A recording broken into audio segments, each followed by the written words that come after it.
Hello, heroes. Thank you all for tuning into episode number 47 of the Nexus podcast. I am your host, Adam Eastwood, and this week we have a little bit of news. We can now know how to bring your friends into the brawl. The BlizzCon online merchandise sale begins, and it is Asmodan week. So without further ado, I'm going to bring in our Blizzard and indie sport enthusiast, Ben Blazik. What's going on, man?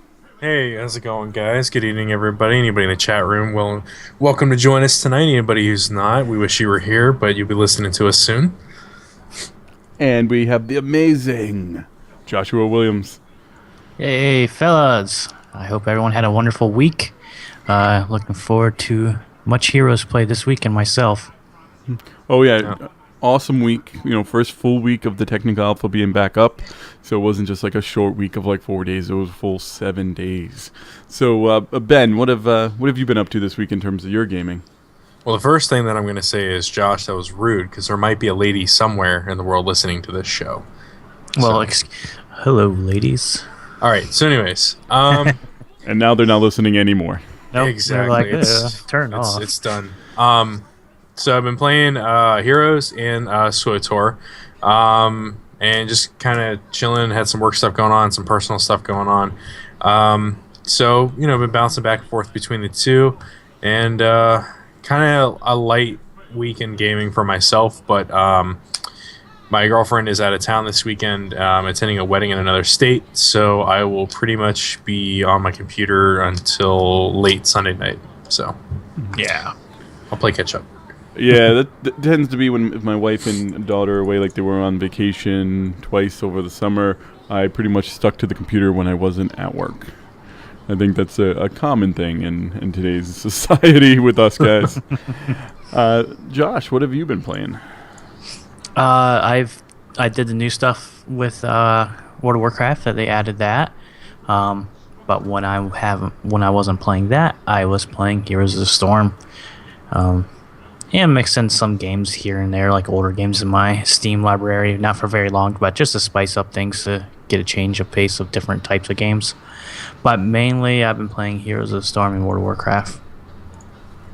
Man, talking about World of Warcraft, just kind of getting back in there and playing has made me really want Thrall and Vol'jin in the game. Just kind of, I play on Horde side, so I'm like really excited to get them and play them, specifically Vol'jin for me. It just makes me wonder how because they're both shamans, right? No, I would say Vol'jin is more of a hunter because he's a shadow hunter, and Thrall is a shaman. So you have that one. Because Vol'jin has this totem, so it just made me think he was a shaman. Does he have totems? Yeah. Didn't you do the quests in the place on Azeroth? Yeah, Arnazaroth and Pandaria. Yeah, I'm trying to remember. But I know it was during the landfall. Yeah. But I don't remember. He dropped a totem, and you can get that as a shaman to make your fire totem look like this snake totem that he has. Mm-hmm. Yeah, I'm not sure. I'm going to go with lore worker Tahu, considering lore worker's in his name. He says he's not a shaman. I'm going to side with the chat room. If someone was going to ask questions about Heroes of the Storm, I think Lore Walker Tahoe would go with us. Where if it's a lore question, he is a lore walker and he does the Lore Walkers podcast. So I'm gonna vote with him. Witch doctors use them as well. So that's pretty cool to know. Like I said, I just assumed. I never read into Vol'jin. I just assumed because he had a totem. Yeah. And then I'm a shaman, so you were hoping. You're like Varian Rin's a shaman. Everyone's a shaman that matters. You're a shaman, and you're a shaman. Everyone gets a shaman. Now, if we were relating abilities back to original World of Warcraft when we didn't have a 2-button rotation, we could have plenty of ideas for how to incorporate Thrall as a shaman and stuff like that. Mm-hmm. But yeah, now that we're on 2-button rotations, I don't know. I am excited about Thrall getting added on this being an elemental shaman. I don't think he understood you were kind of burning the shaman class right there. Oh, I know he was. I was between that and I was also burning the way WoW is now. But anyways. Yeah, I played a shaman. I was passing that. I played a shaman for all of Cataclysm and the end of which Witch King. The Lich King. The Witch King. Wait, which king? The Witch King. So now this is Lord of the Rings. Yes. So I know I played Shaman for a while, but then Monk came out, so I obviously made the better choice. You're a panda. I don't want to hear it. It's okay to be a panda. That's what you think.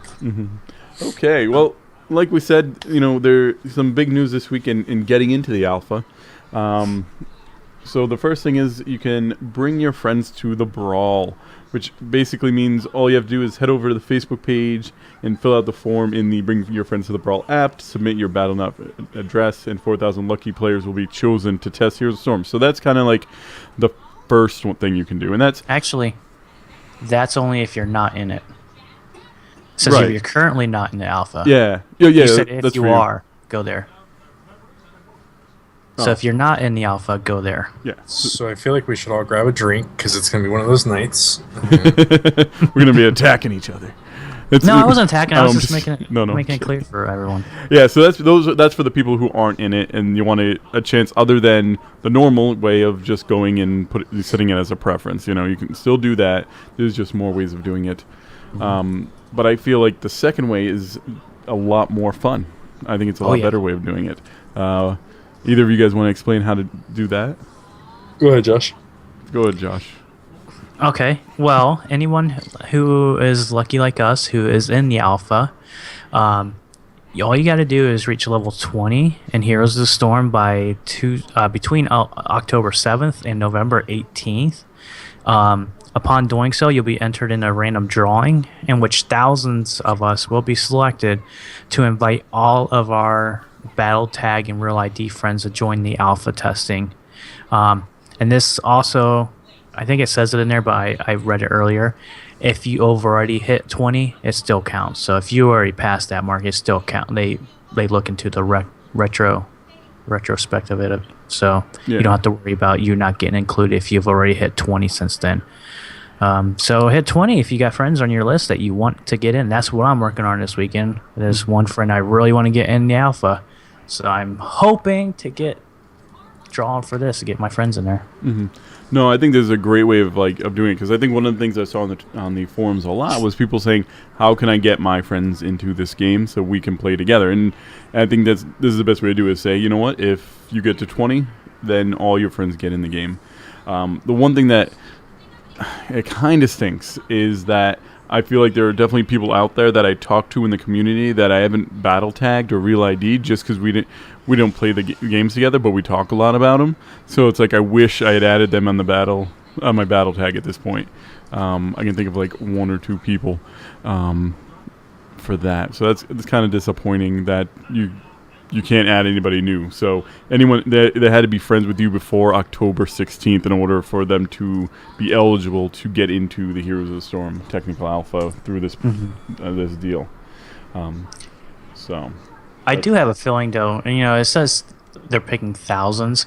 I have a feeling they're going to pick like more than half of the players right now. I think they're going to pick a big selection of the players that they see that are playing a lot and have an active friends list.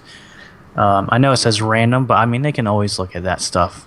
Who wants to pick Joe Schmo with one friends list, one friend on his list that only he only got in the alpha because of who knows why, but you know what I mean. Like he doesn't have that many friends, and so they want to test this with a lot of people. So.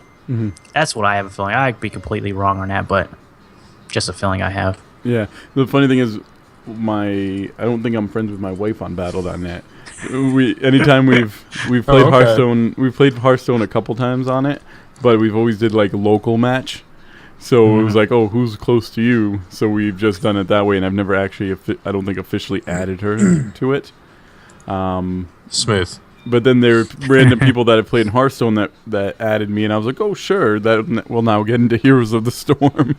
So I'm like, it's like I wish they would say, you know what, do that, and then pick, have 3 keys for people who you might not, might not be able to get in time, The only thing is, like, with the keys, eBay.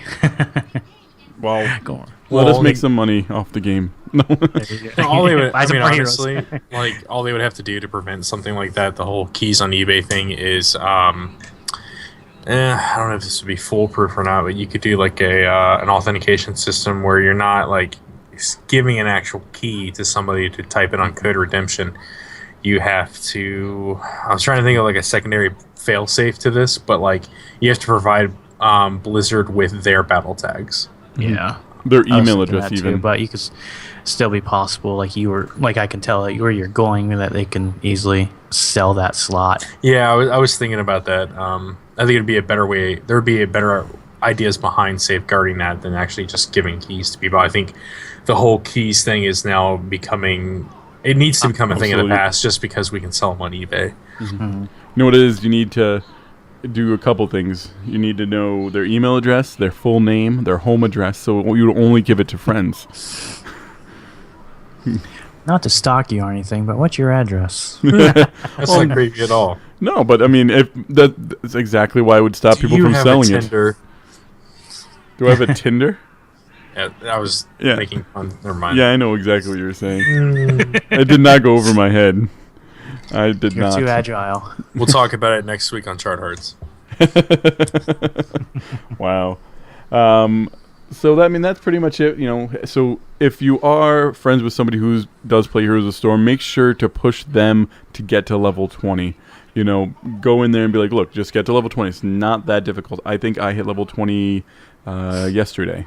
And, you know, I do play probably more than the average person, but you have until November 18th to hit level 20. So, Yeah. yeah, so you have a month from tomorrow. So if you Actually- play in a month what I played in a week, you're good to go. A lot of us have only till November 13th, though, Well, if, because of Warlords. yeah, but if you're close enough, you need to do it for your friends. You know, think of your friends that aren't playing this awesome game It's and not get Plan on there. seeing it by the end of this weekend. I'll probably be there tomorrow. Yeah, I mean, it did help us last week that we got like that double XP, but but you can do it, people. Let's get it going. So that's about it for bringing your friends to the brawl. I mean, it's like I said, it's pretty awesome. I like how it's gonna bring a big influx of people into the game. So, you know, be friendly to the new players that are coming in. You know, don't be d-bags.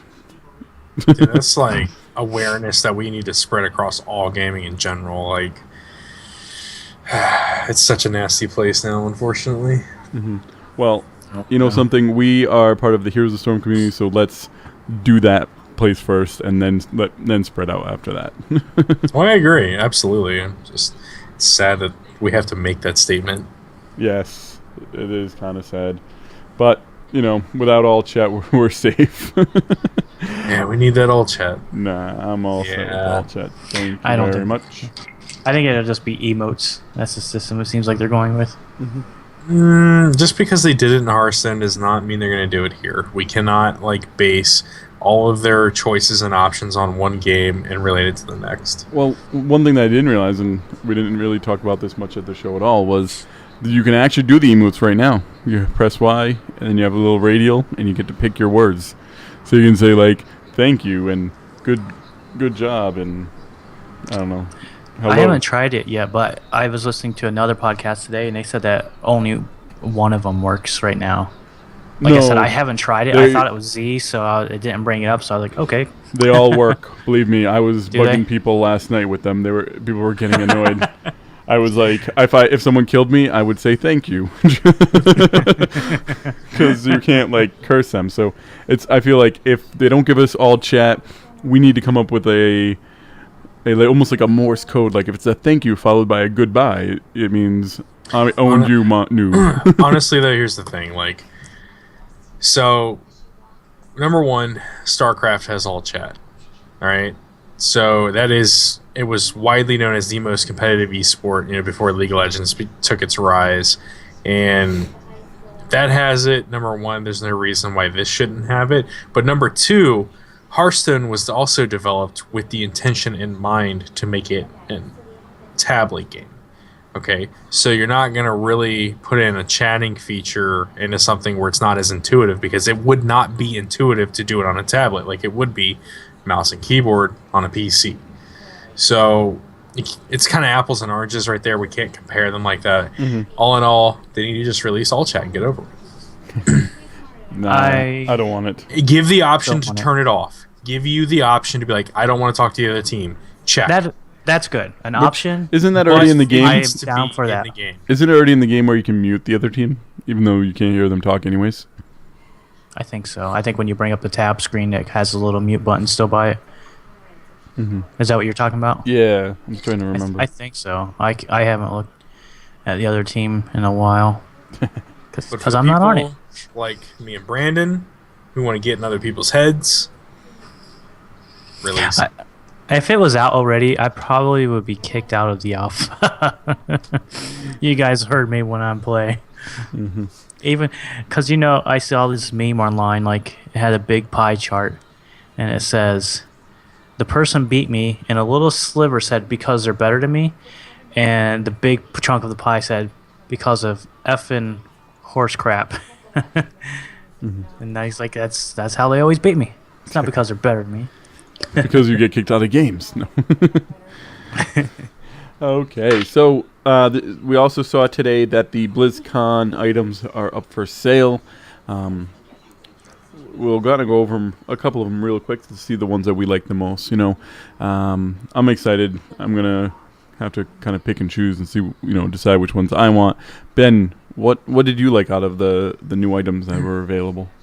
So, I thought a lot of things were pretty cool. I mostly inspected the heroes selection, which seemed to have a very large selection, or at least a pretty decent sized selection compared to everything else. But I racked up $171 just on heroes items, and I don't even have all the items.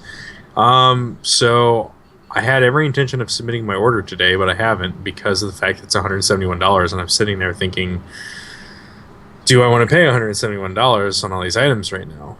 And I'm missing the hat too, so I went back and looked, and I was like, I don't have the hat added, so that's going to be even more. Really? There's that much in just Heroes stuff? So I got the Heroes shirt, the hoodie, the lanyard, the BlizzCon 2014 pin, the poster, the mat, the Heroes Bang game. Oh, wow. And I think I still have it open. The lanyard, the desktop. so 7 items. So 7 items is $171 because the hoodie's like $60. So that makes sense. See, the hoodie I was not impressed with. It's definitely not something that I would ever wear.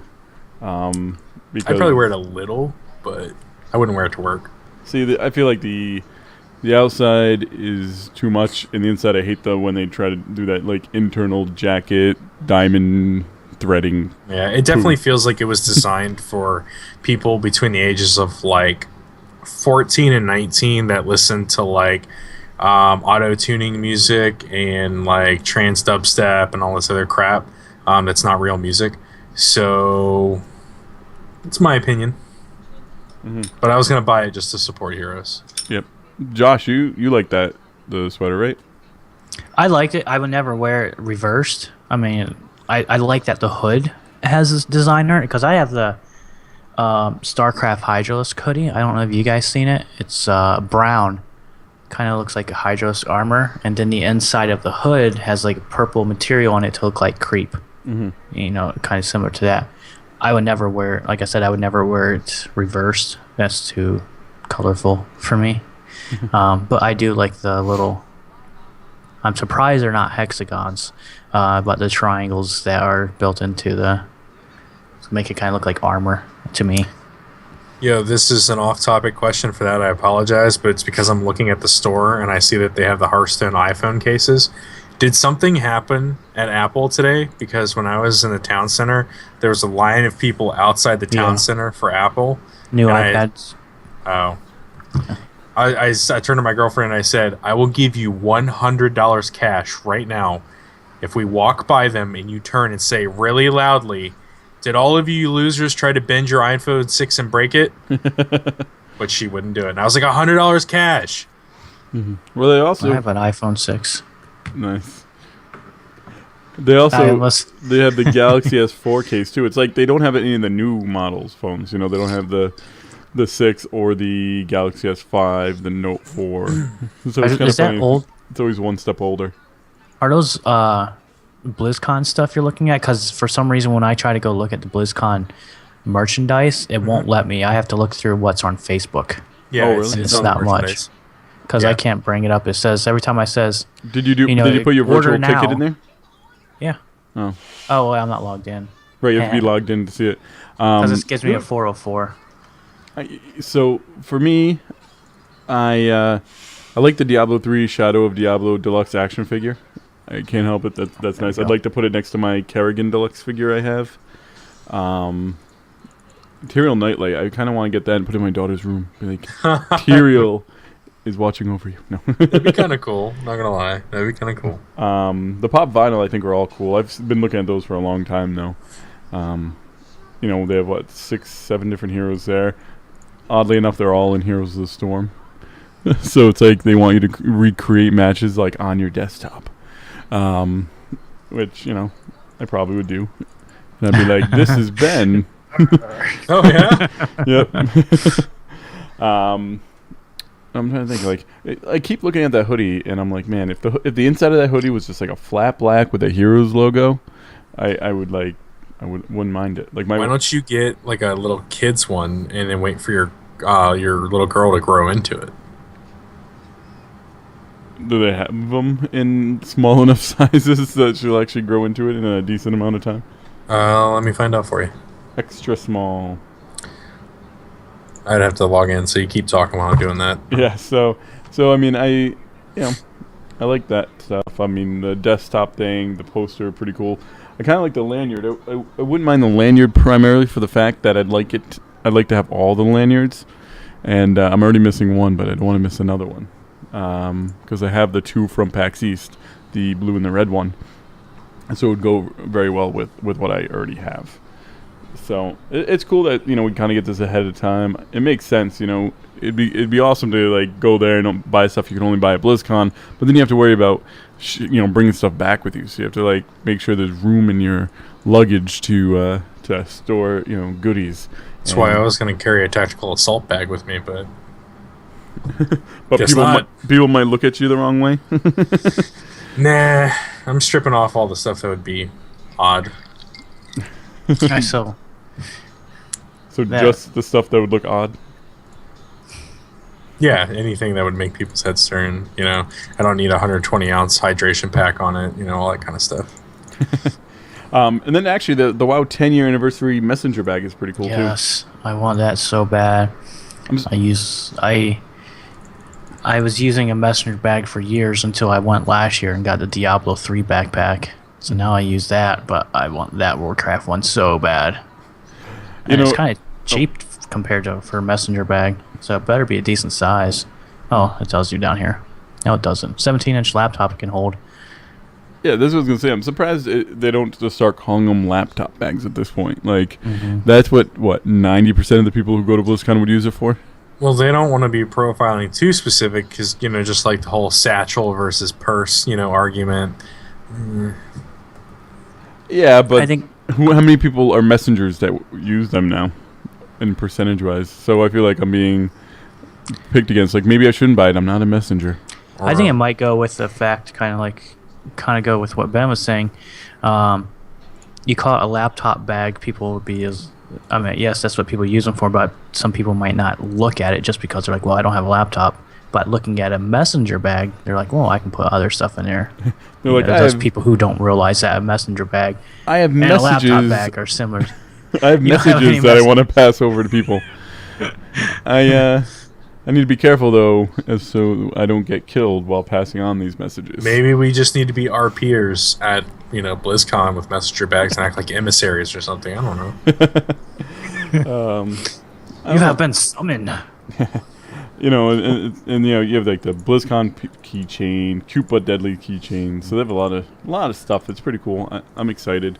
I don't know what I'll get if I get anything, but it'll probably be Heroes of the Storm related, like the flat T-shirt. Yeah, I got a lot of cool stuff. One thing I'm curious on is so Jinx does a lot of Blizzard's stuff. IPs on their site with all kinds of cool StarCraft, Warcraft, and Diablo shirts.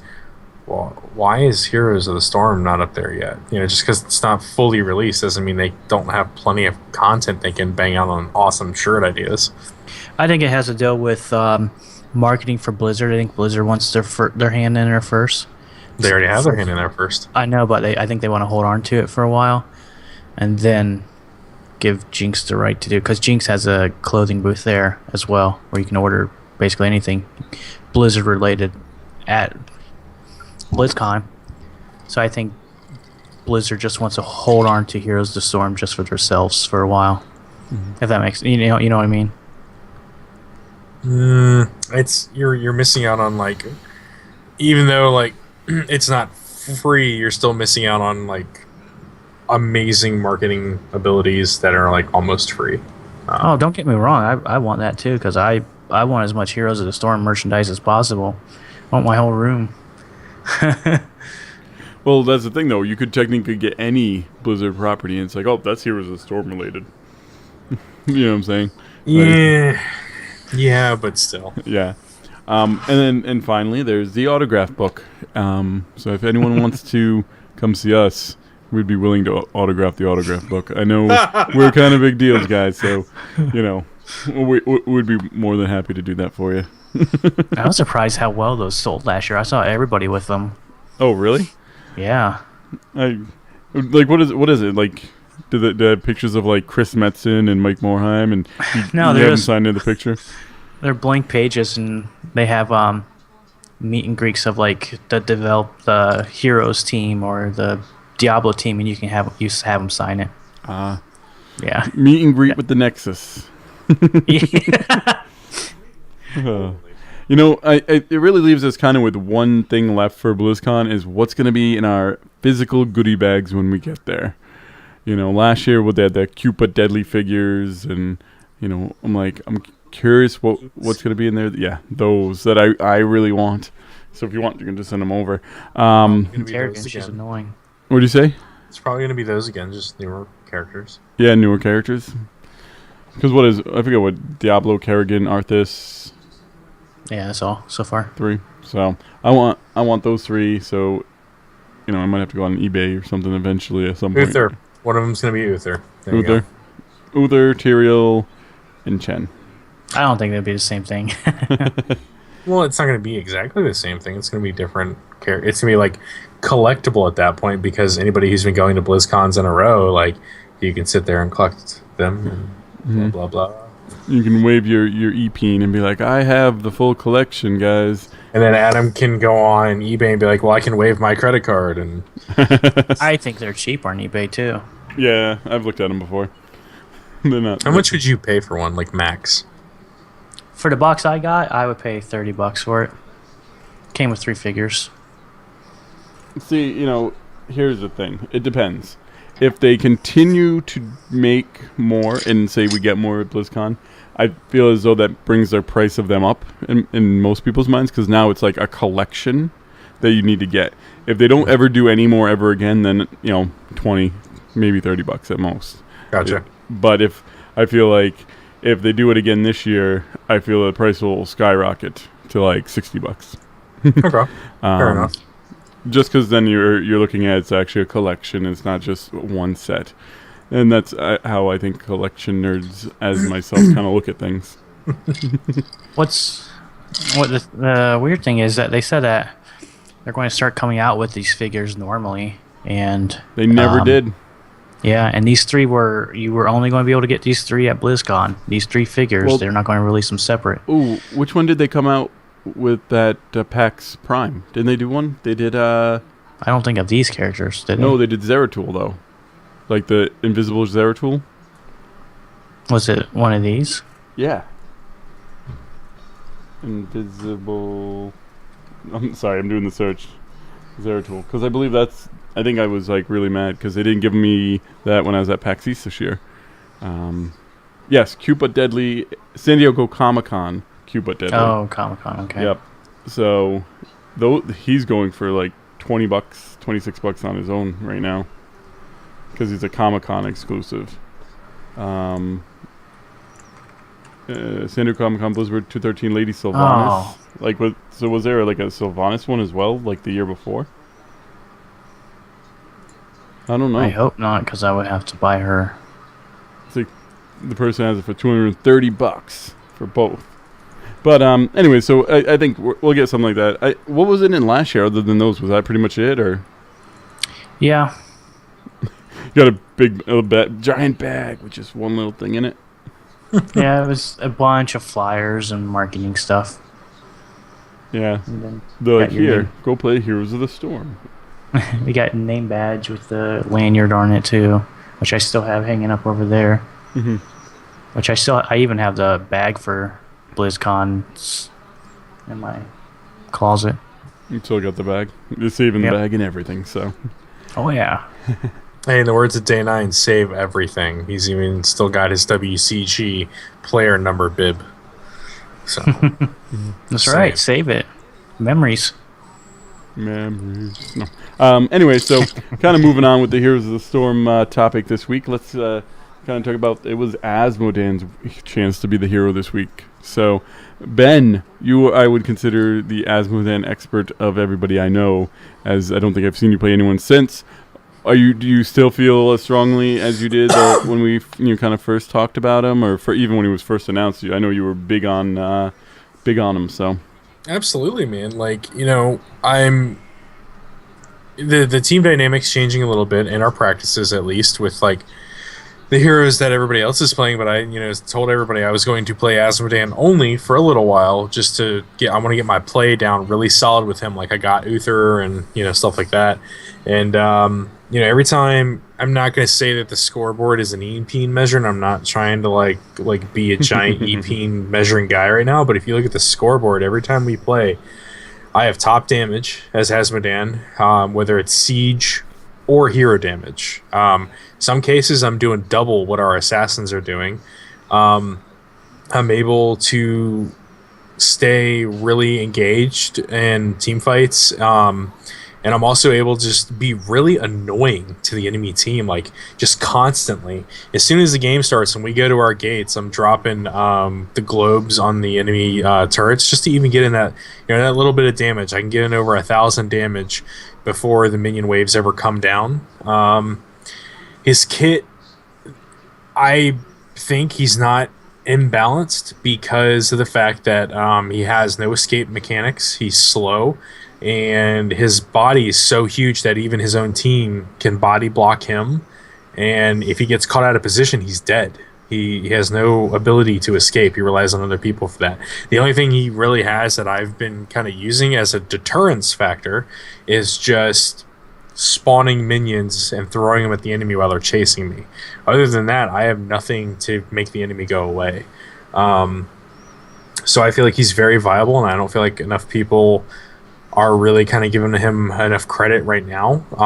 When played correctly, he can definitely make and break games. One thing about him is he's very mana heavy. So, I mean, he will burn through his entire mana pool in a matter of seconds. So you have to be really careful. The moment that you run out of mana, you're useless. There have been many times where I never got touched once in a team fight.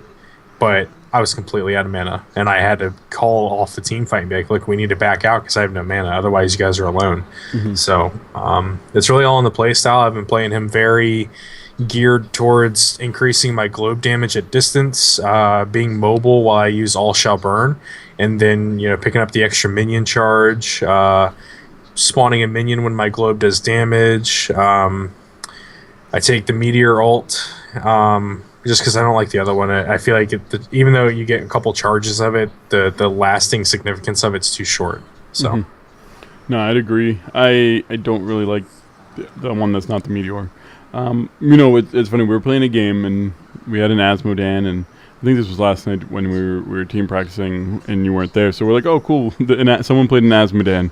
And we're like, it fits our normal comp, but definitely not the same player, because we're getting into these team fights, and either one or two of us were dying, and we'd look at Asmodan, and he would have full mana. Be like, did you auto attack the entire time? And it's we got, we were just asking because we actually were being nice, trying to like help him, and he just got on the offensive and started, calling Josh names and not this Josh, but the Goku, like another Josh, So it was one of those things where I really think people need to get used to playing a mage hero in Heroes at this point.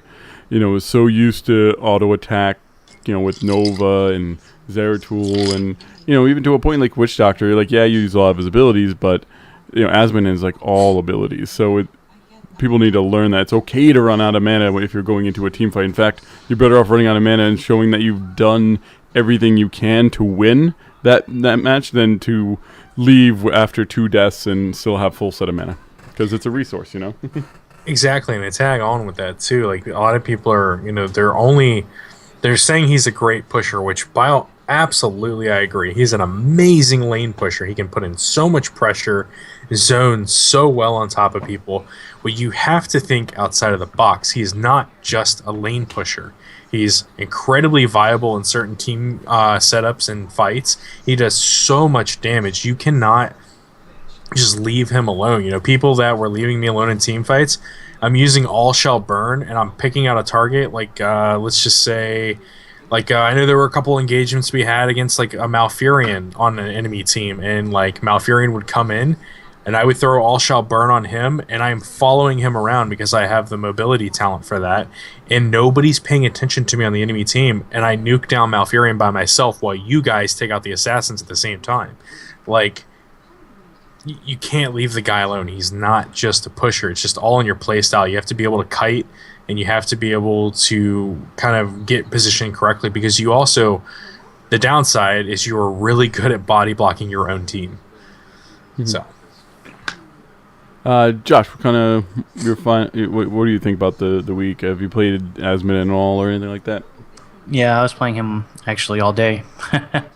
I really like.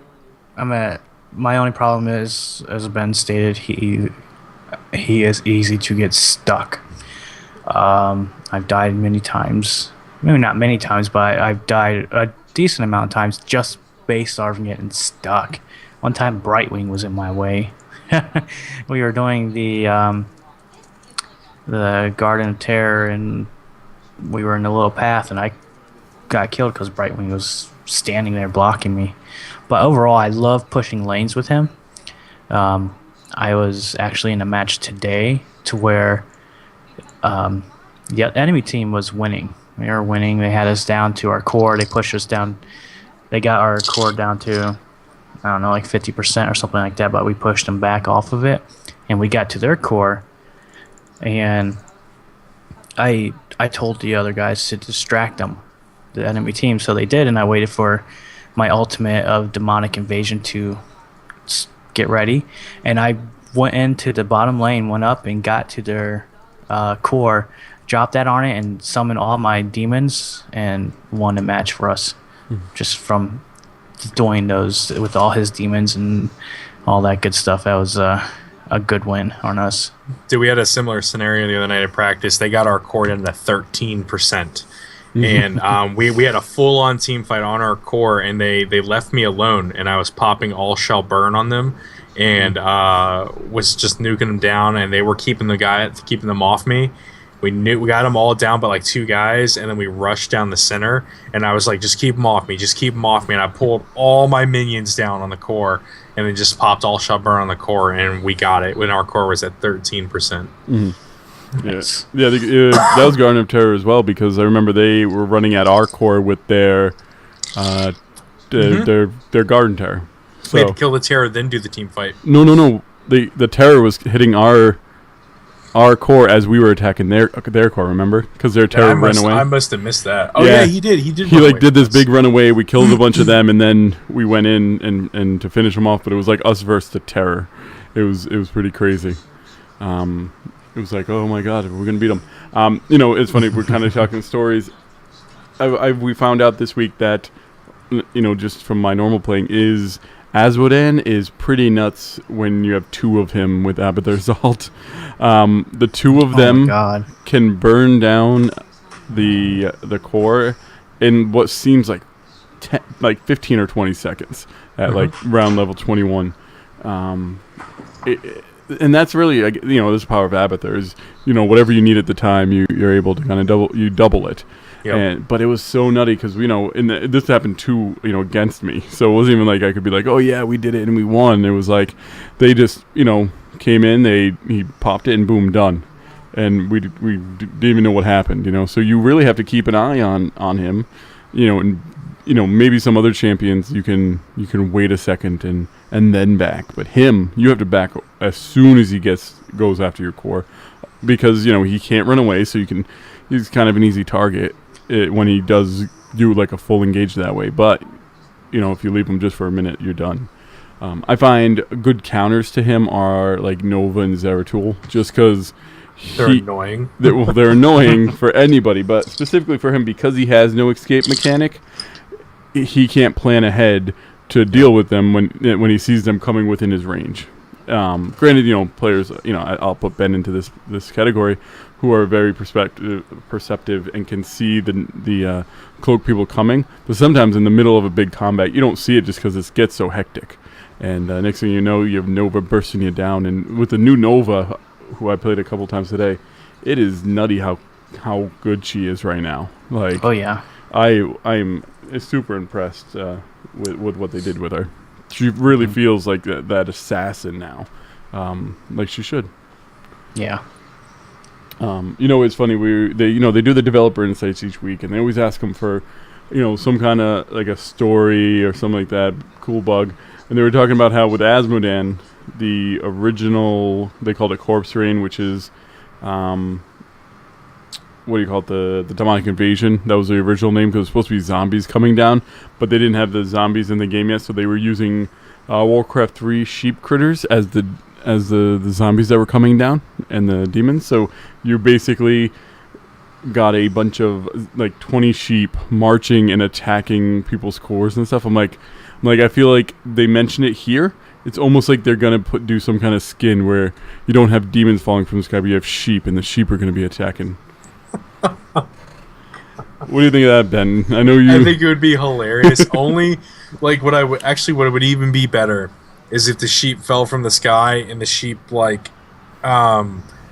apart and it was all gory on impact, and then demons came out of their corpses. So you want like demons that live inside of sheep, or something like that. I just think it'd be cool to see the sheep fall and then like explode. I can see that. That'd be interesting. I don't know. They said that they almost shipped him with that, but decided against it. But I'm down to see some sheep flying. Any final thoughts about Asmodan?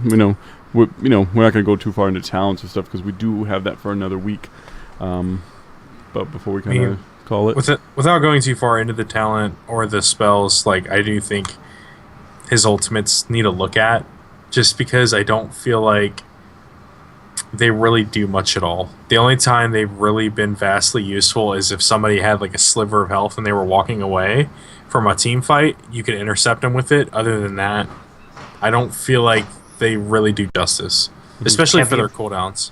Have you ever used demonic invasion on core or knights by yourself? They're okay, but you don't want to pop an ult on a merc camp. That's a waste of a if you have to pop an ult on a merc camp to take it down, you are wasting your abilities, and you're clearly taking on a merc camp when you shouldn't be. Especially we've won matches. But the thing is, like, you're wasting that ultimate where it could be applied where it's really needed. You really need to use ultimates in either a team fight or a drastic situation where a building has to go down. Like, this fort absolutely has to go. No ifs, ands, or buts. Like, if you're using an ultimate on a merc camp, then you're doing something wrong, because especially for that cooldown timer, that is a waste of a cooldown. I would disagree, but that's okay.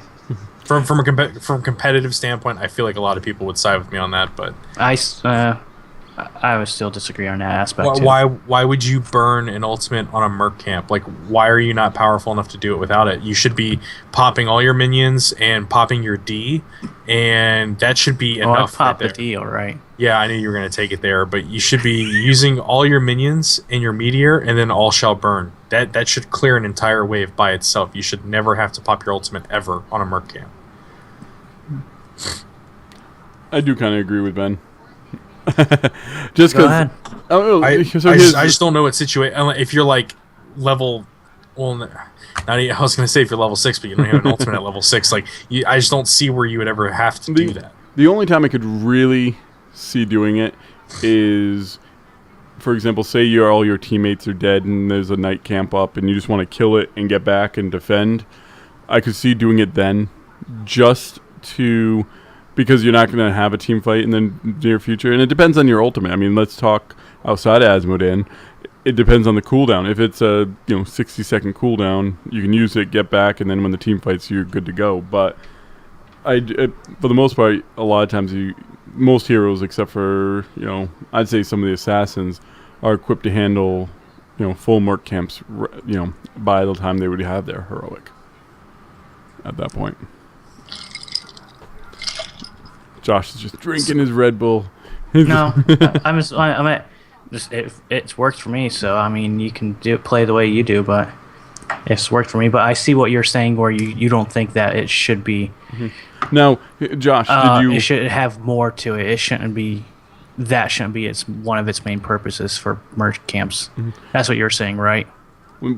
Well, I guess the question is, was it like when you did use it, did you feel like it was overkill to take out those merc camps? Could you have done it without it? Yeah, but I was trying to do it fast. You were trying to do it fast. I was doing it because I was taking down the knights, and there was 2 knights up, of course. So the other team, the team went to the one knights, and I went to the other knights and soloed them so we can get them both. And I just popped them to make it go by faster, so we can get them faster than push with them.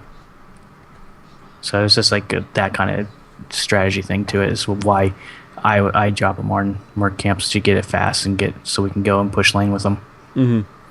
Now, because everything it really depends. There's a lot of things that go into situations like this. How many of the enemies are up? How many of your allies are up? Do you need to get back? So, it's situational. But that's something I like about this game. Ben has his play style. You have your play style. I have my play style, and someone's play style, depending on the scenario, will work better than other people's. And this game seems more, compared to like League of Legends and stuff like that, seems more open to different play styles for characters. That's just how I feel on it. I don't know if you both feel that at all. The only time I feel like there's different places. I feel like there's definitely at this point most characters have like an ideal build, but that can change a little bit based on who else is in your party and who you're going against. But for the most part, and I don't know if Ben might agree with me, is that everyone pretty much has an ideal build at this point. It's a little, people are already starting to look them up and say, okay, what's the best build for Arthas? What's the best build for Nubrak? Stuff like that. And so the way you fulfill your role in your team. Now, if I'm playing a Nubrak and I have a Stitches on my team or something like that, I know I should talk to my teammate and be like, oh, should I build a little more DPS, like, deal a little more damage than being tanky. If you're going to take the tank role, I'll be more the bruiser. But that I don't think we're going to see stuff like that happen too often in like a competitive standpoint when you're drafting your team, because you're going to draft with that in mind. Like, okay, we're not going to worry about having a bruiser because we're going to want somebody who just puts out pure damage at that point. Yeah. What do you think, Ben? Or Josh? Either one. Sorry. Only thing I was going to say is whenever you guys, either one of you, when you go play a character you're not too familiar with, do you go and look up strats, or do you just like pick and choose and trial and error, or do you go and look up for cookie cutter builds? I analyze it as I go. I don't like the whole cookie cutter build crap. I literally, like, first time ever playing a hero in the game, I look at the talents as I go and I figure out, what matches my play style. So an example being the first time that I was playing the Witch Doctor after some changes to better suit my play style, I was instantly taking the things that increased ability power. Stuff like that. So, and what was increasing my maximum mana and health, so that way I could stay more sustained in a fight. Stuff like that. So on the fly, I'm doing it all on the fly. Okay, yeah, me too. That's how I do it. Yeah, I don't like to look things up. Now, and I know this is a huge topic right now, is the talent gating, and people don't think the talent should be gated or whatever. However, what I tend to do, because I play a lot of warriors, so I that's what I tend to play. I don't mind the talent gating, because what I'll do when I first play them is I'll take the generic warrior talents. I will take the block, or the the, I can't think of the name of it, but where you take less ability damage from sources for the first one hits. So I'll start off by taking those very basic defensive ones as I'm figuring out the hero, and then I'll start changing them up in between matches. And as I'm getting more, that's when I'm playing around a little bit more. So the talent gating for me, as much as I at this point think that it doesn't need to be there, I kind of agree with everybody at this point that I know that's been talking about it.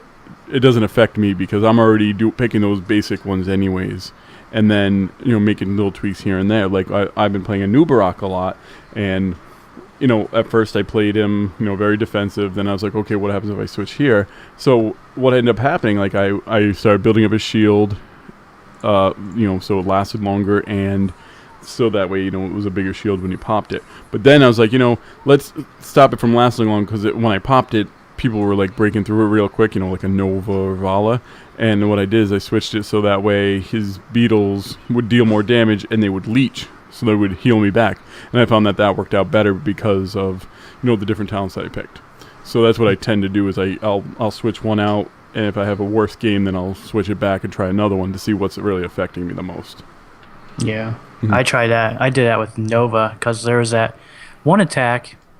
It causes her main attack to delay, but does more damage. And then that's the same. Awesome. that's the same talent point where you can get the poison. And I always pick the poison, because I tried the slow attack one. It's powerful, but it's like, to me, it felt like it wasn't getting done what I wanted to be done. Get done, if that makes sense. Yeah. So getting the poison talent, I always get that there instead now, just because dropping that poison around, I got so many kills just by dotting them up. Yeah, it's also the same level that you get. Your basic attack does extra 50% damage after using an ability. So that same level for all three of them. It really, that plays to different play styles, because if you're gonna attack back up, then the one in the chamber works the best. So you attack back up, because you'll actually cloak before you fire again. Yeah. So you hit, you go, you come in and out. That really works well if you're playing like a kind of a roaming Nova. You're out a lot around the place. I always take, when I do that one, I take the talent later on that actually, while you're cloaked, you heal faster, and your cooldowns load quicker or slower, or quicker, whatever you want to call them. So it really, that my choice at that level affects my choice later on. So you see that a lot. Anyways, so what? No. I agree. So you agree? If you're like, I've been playing Asmodan so much, I don't even know what they're talking about. Yeah. Admit this it. Is Nova. No. Admit it, Ben. I got you. You got me. I got you. Don't worry. Well, I think that'll about do it for our episode this week, guys. It was very fun. No Dave, people, I know you missed him. He'll be back next week. Don't worry. Nothing crazy happened. He is still among us. Apparently, Canadians learn how to reproduce. I don't know. Yeah, it's weird. That's a shocker. So, Josh, why don't you go ahead and let people know how they can get a hold of you? You can get a hold of me on Twitter at Pakawan_AIE. It's spelled PAKKUAN_AIE. And as always, every Friday night at 10 p.m. Eastern Standard Time at twitch.tv/Heroes of the Nexus. And Ben, where can people find you? As same per usual, you can find me on Twitter at Stacks and Packs, STAKSNPAKS. Just hit me up on there for email, battle tag, whatever it is. If you want to play some heroes or you just want to talk about the show, whatever's good. And you can reach me directly at Geek of Random on Twitter or the show at The Nexus Podcast. If you have any questions, concerns, please just email us at show@heroesofthenexus.com. And if you're interested in some esports stuff that we're going to be putting on in the near future, you do esports at heroesofthenexus.com. You can find us all over the internet, Twitch, YouTube, iTunes, Stitcher, Windows Marketplace. So I want to thank everybody who downloads, everybody who comes live every Friday to the Twitch stream. We appreciate you taking the time out of your day to come join us and chat with us. We're proud members of Catalyst Gaming Media, where you can find bloggers, podcasters, awesome people, content creators, and so head on over to catalystgamingmedia.com as well as worldofpodcast.com, where you can see what's going on with World of Podcasts this year. You'll be able to see me, Ben, Josh, all there, as well as, primarily for me, you'll be seeing me in the Hearthstone gathering room. And, in future years, we're hoping to bring, other stuff to World of Podcasts that are heroes related, actually, so... Thank you all for coming. We will see you all inside the Nexus. Have yourselves a great weekend, everyone. Goodbye. See you, everyone. Good night and have a safe weekend. And stop. Stop. Okay, chat room. How's everybody doing tonight? Chat with people. Yes. Lore Walker Tahu. Thank you, man. Awesome guest as always. I love it when Lore Walker puts Josh in his place. No. Wasn't I'm just kidding. Make any Josh. sense? You're like he has totems. Totems equal shaman. I just figured totems equal shaman. I wasn't saying I was completely right. I was just going by with what I saw. I know. You like to see. Everyone likes to see their own hero inside the faction leaders. That's how it works. I feel. You're like everyone can be a little bit of shaman, and you have to realize. I think the faction leaders don't fall into a specific class. They get abilities all from whatever class Blizzard thinks looks cool. So Garrosh is a warrior. Yes, Got you there. But he's there. But he's not a specific spec of a warrior. Because he has abilities from all. He can pick all three trees. Yeah, he can take all three trees. Yeah, as the faction leaders get all three trees. Didn't you read the instruction manual? No, I didn't. If you make it up to that rank, you get to pick all three trees. Oh, really? Yeah. So if you get to a faction leader, you're tri-spec at the same time. Once you get there. Interesting. Ben knew that, didn't you, Ben? I think what we do is we call those game masters. Yeah. I remember a long time ago, during the original Nixia days, the door wasn't opening, so they called in a GM, and he came in, and he was a Torn rogue. No, he wasn't. I swear to God. I feel this is like one of those like urban legends, like GMs. The standard GM layout. They can be any race, any class combo, and their spell book it's not everything, but it's a pretty good mixture of almost everything. You guys with should, also additional spells that Blizzard makes only for GMs. No. Yeah, no, seriously. And GM Island, if you go install like server files to start your own private server, by default, without touching anything at all, make yourself a GM and you'll see it. Really? Yep. I'm interested now. Mike, I want to get a job as a GM just to see if it really exists, and then I'll be a Torn rogue. Didn't you quit? No, I'll be. Well, I saw it was there. I'm leaving now. Bye, no. I'll be a Torn rogue. I'll make them over on Earthen Ring, or actually, I assume they probably just have the realm hop ability where they can just hop from realm to realm. Yeah, they just hang out at GM Island and then go to where they need to go. Mm-hmm. And then I'll go to Earthen Ring, and from Earthen Ring, I will stand behind a certain person and stab them in the back repeatedly every time they come back to life. In fact, I will res him and then I will stab him again, and then I will res him, and then I will stab him again because I'll be a rogue who can res at that point, right? That's not very nice to do that to Scott Johnson. You can just use That's horrible. I was not talking about Scott Johnson. You actually don't even have to use like a resurrection spell. There's like just a GM power to bring somebody back to life. It would be you, Josh, God to mode. clear it up. Oh, okay. I don't want Scott Johnson thinking that I would do that to him. He probably doesn't listen to the show. Yeah, but just in case, he probably has a GM who would then just go and do it to me right now. Yeah, we're going to go perma kill this guy. Yeah. So when he You know logs back how in, you he's just prevent it from ghost. happening? You don't log in. Dun dun dun. He who has no life. This one time I got, it was during Burning Crusade time, I had to contact a GM because, you know that little path between Blade's Edge and Netherstorm? Yep. There was these, like, I forget what they were, some fire creatures up there. And it was camping my corpse. It would kill me and hang out by my corpse. And so anytime I res back, it would chase me back. Like, it was way past its cutoff zone, and it would just stay at my corpse until I respawn, and then it would chase me and kill me. You And were I had to getting contact the camped GM. by Rest sickness. an NPC. Yeah. You could have So I taken had to rest contact- sickness. I eventually did, and it resetted it. But I was like, oh, what's going on? I'm scared. The game hates me. It wants to kill me. Oh, man. Well, I'm going to bring down the stream. Thanks again, everyone, for coming.